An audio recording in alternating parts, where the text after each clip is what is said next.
right, James, well, let's talk about Lincoln, Nebraska, first of all. I mean, it's kind of familiar grounds for you, so I wonder, I mean, does that do anything for you? I mean, when you're in a familiar environment, does it do anything for your comfort level or how you feel leading into a fight?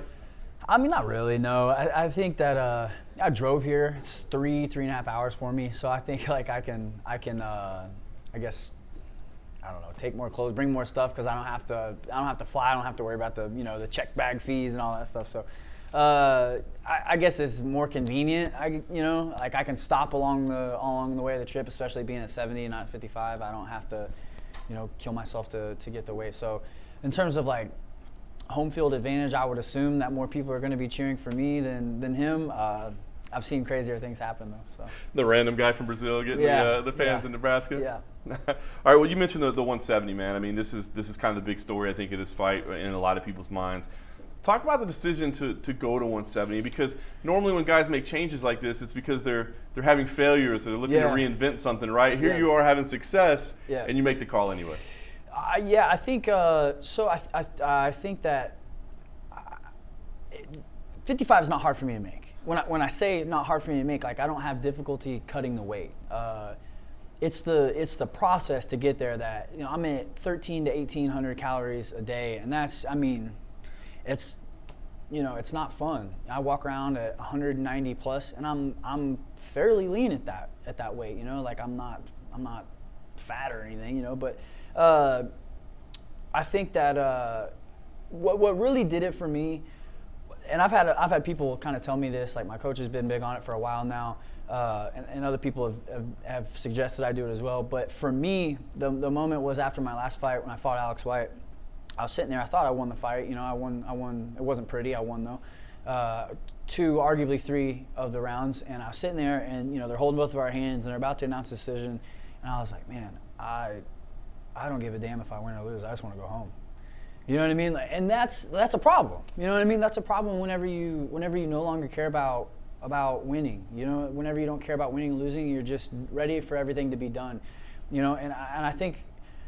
People say that I'm different, obviously, at 70. I don't really mentally see the difference, but I'm starting to see the difference in my answers. So, for example, when somebody asks me, like, how are you feeling 5 weeks? At 55, my answer is typically like, I'm just ready for it to be done and go back to my normal life. You know what I mean? And my answer at 70 is like, I feel good. I feel good. For the first time ever, I feel like an athlete because I've made the decision to go to 70. When I fought Tom, it was at 70, but I was a 55er, just not cutting as much weight. I knew I was going to go back down, so I didn't want to lift a ton and put on a bunch of weight that I was going to have to cut anyway. But I was able to add a little bit of muscle. I didn't have a ton of time to do it, but I was able to add, in my opinion, a noticeable amount of muscle. It's not a ton, but it made a difference. So I think for the first time, I feel like an athlete going into a fight. And I know at 55, I don't think there's going to be very many people that are as physically dominant as me just because of my height and body mass. But at 70, I don't think I'm small. I look around, I see some of the other, I see Ellenberger on the card, I see Barberena on the card. I don't feel like those guys are any bigger than me. I really don't. Alves is a big welterweight, and I'm excited for that. I look forward. I think what intrigues me most about it is whenever I face off with my opponent at 55, I usually look down on him. Typically lightweights 5'8", 5'9". I look down on him, and mentally in my head, I'm like, no matter what happens, you are not going to be more physically dominant than me. I'm obviously the bigger, and I feel stronger there. You know what I mean?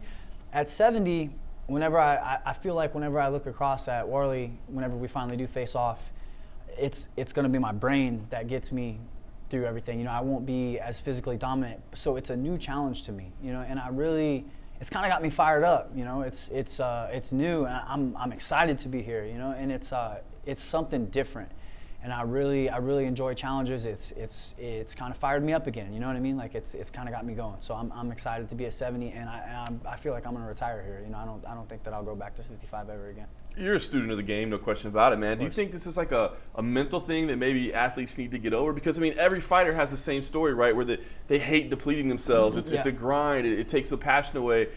But everybody, I think, is afraid to give away that size or strength by moving up a division. Yeah, it's yes. A lot of these guys come from wrestling backgrounds, typical in wrestling to do.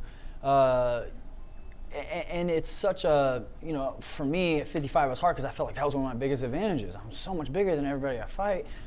But like, does that really play, let's say the 10 pounds, let's just say 10 pounds, and that's a big difference, 10 pounds in a weight class. If I'm 10 pounds heavier than the guy, I walked in my last fight at like 184, I think, at 55. So I'm big at 55, you know what I mean? Let's just say 10 pounds, even 15 pounds. But am I 10 or 15 pounds heavier and 100%? I didn't feel like I was. You know what I mean? Like I feel like I was fighting people at 55 on 80%, 75%, whatever. And it was good enough. It was good enough. But I just don't, for me, it's to the point, if it takes me 2 months to get down to 55 and I fight 3 times a year, my 6 of the 12 months are dog shit. You know what I mean? Like that's not a way to live. So like for me, I'm pretty much trading off quality of life for a little bit of weight, and it's a decision that was hard for me to make, but I'm 100% good with it. And I think once guys like, for me, the guy that really kind of got me going to it was Masvidal. Him and I fought. It was a close fight. He's very similar to me, and he went up. He's doing great at 70. Top 10. So it just tells me that it can be done, and you're seeing much more of it now. I'm drawing a blank, but there's a bunch of guys doing it now. They're doing really well. So I think if we all got together, and just did it, I don't know the answer. I wish the UFC would do 10-pound weight classes. You know what I mean? It's crazy to me that we've been doing this for 25 years now, and the sport has evolved, the rules have evolved, the training has evolved, everything has evolved, but nobody said like, yo, maybe we should look at this weight class thing. You know what I mean? Like maybe there's something to this. Like everything else is kind of changing. Maybe we should at least look at this. Nobody's done that until now, you know what I mean? And I don't think it's even going to happen while I'm still fighting, but my hope is for the younger guys coming up, I hope it changes for them. You touched on one thing. You talked about quality of life and decisions. I wanted to ask you, where does fighting rank for you right now in your life? Because I see you a lot in other people's corners. You know what I mean? I see you coming for contenders fights and for other people's UFC fights. And it seems like that's something you're really passionate about, right? So where does fighting rank for you in terms of life? And of course, you're a family man as well. Yeah, of course. When you say fighting, you mean competing? Like me personally competing? Exactly. Well, right now it's number one because I have a fight on Saturday. But I thoroughly enjoy. I've had a lot of fights. I've been fighting pretty consistently for 12 years, and I really, really enjoy coaching. It's a passion of mine, and I'm not done fighting yet. You know what I mean? But when I am, coaching is obviously going to be where I'm going to go. It's something that I'm super passionate about, and I feel like I have no idea when I'm going to be done. But I feel like the game is just going to, the game is going to tell me. And I'm not the guy I won't be the guy that it'll take 3 losses in a row. It's a feeling, I think. You know what I mean? It's a feeling, and it's a drug because it's the highest highs and the lowest lows. And people chase that just like they chase meth or whatever, drug of choice is. You know what I mean? It's a drug. And it's in my opinion, the most difficult sport in the world to quit. So I feel like the second that I get that hint of like, maybe you should be done, for me, that's when I'll cut it. You know what I mean? That's when I'll cut it. And I don't know when that is, but I feel like the game will tell me. And once that happens, I'm gonna go. I'm in coaching already, but like I'll dive even deeper into that. So I mean, I enjoy competing, but they're very hand in hand for me right now. I love both of them very much, and it's difficult to be great at all those things, but I dedicate my life to the sport, so you figure it out. No doubt. All right. Well, you got this big fight in front of you. Yeah. Give me an idea. Worley Alves, hardcore has been following his career. No, tough guy, right? Mm-hmm. Casuals, to be honest, probably don't know that much about him. So when you got the matchup, I mean, were you okay with it? Were you disappointed? What'd you think? Yeah, when I first initially got the matchup, I didn't really like it. It's a tough fight. He has not much notoriety here in the States, and I said this earlier. It's not a shot on him. It's just he's a Brazilian fighter, won the Ultimate Fighter. He's got a lot of notoriety in Brazil, just not here. But after diving in deeper, I look at his resume. He's got a win over Covington, Taleb, some other guys as well. He's tough, man. He's good. He's really good. He got a great guillotine, good striking, powerful, and he's getting better. He's making adjustments along the way. You know what I mean? So For me, I really enjoy the challenge. I like I feel like I'm like the David here and the David versus Goliath. You know what I mean? I look at him like, that's a big dude. You know, I like that though. You know what I mean? And I think I'm a little bit more riled up about this fight than I normally am. You know, typically on fight week, it's like, it's another fight. I'm excited about this one. I really am. I think it's going to be a really good gauge for me to see where I'm at and in this division.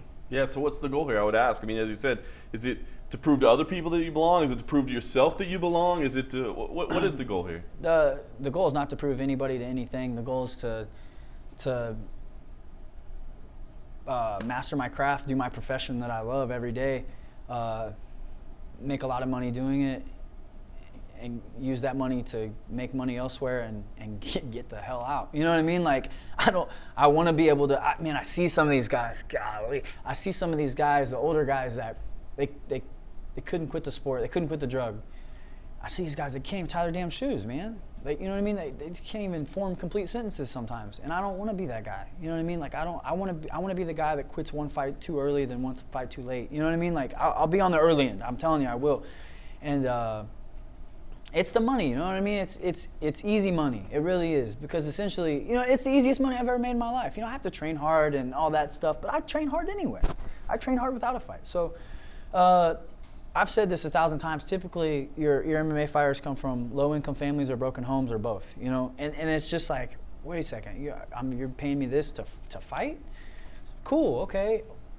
You know, for me, I just don't. I don't want to be that guy that, like, I can't even hold a conversation with somebody. I don't want to be the guy that has a hard time tying their shoes, getting out of bed in the morning. Like, I just don't.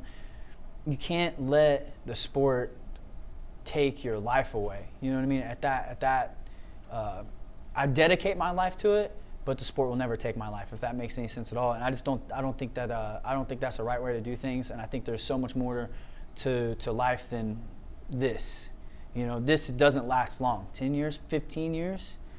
If you live to be 80, that's, you know, a small portion of your life. Yeah, no doubt. I mean, not trying to rush you out the door, but are there things you want to accomplish before you do call it a career? I mean, do world titles mean anything to you? Do certain matchups, does you know, your legacy, does any of that mean anything to you? I'm about to piss my coach off, but I don't care about titles. I don't care about rankings. The rankings are bullshit anyway. They're irrelevant to me. I want to make money, have fun. I want to have fun. I love this process. I'm addicted to the process. I'm addicted to the challenge.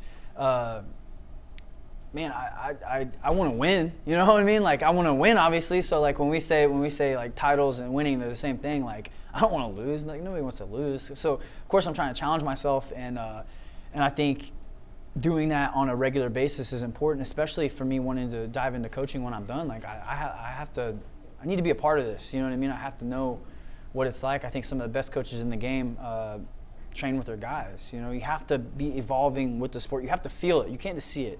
It's not just visual. You have to feel what's going on. And but yeah, I want to compete. I want to make money. I want to win, and I want to have fun. I've been doing this for a long time, man. You got to have fun. You got to smell the roses along the way. Yeah, no doubt, man. Well, I appreciate all the honesty. How do you see this fight going, man, as you play this thing out in your head? I mean, Worley, as you said, tough guy, you know, got some great grappling, he's got some power, maybe some cardio issues from time to time. Yeah. So, I mean, when you play this thing out in your head, how do you see it going? Yeah, I think it's going to be, I think that's all dependent on how he plays it out. You know, if you watch my last fight, he tries to pressure me. To me, that's a black and white statement. Like, you need to finish me in the first round, or I'm coming in round 2 and 3. And especially me jumping up, my cardio is going to be better. You know, I have very minimal weight cut.